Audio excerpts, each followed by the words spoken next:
एकदा काय झालं, कोल्हापुरात शाहू महाराज नावाचे एक महान राजा राहत होते.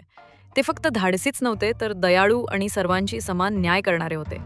श्रीमंत असो किंवा गरीब, उच्च जात असो किंवा निम्न जात. एक दिवस शाहू महाराज गावातून जात असताना त्यांनी नदीकाठी कपडे धुत असलेला एक छोटा मुलगा पाहिला. राजा म्हणाले, "काय नाव तुझं बाळा?" मुलगा म्हणाला, "रामू महाराज." राजा हसत विचारले, "तू मोठा झाल्यावर काय व्हायचंय तुला रामू?" रामूने थोडे लाजून खाली पाहिले. "मला शाळेत जायचंय आणि शिक्षक व्हायचंय, पण माझं कुटुंब गरीब आहे आणि लोक म्हणतात आमच्यासारख्या मुलांनी असं मोठं स्वप्न बघू नये." शाहू महाराज काही क्षण गप्प राहिले. मग म्हणाले, "असं कोण म्हणतं? तुला शिकण्याचा पूर्ण अधिकार आहे."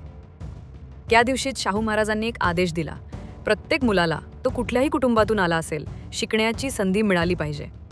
त्यांनी रामूला शिष्यवृत्तीही दिली आणि शाळांनी सर्व जाती धर्मांतील मुलांना प्रवेश द्यावा याची काळजी घेतली.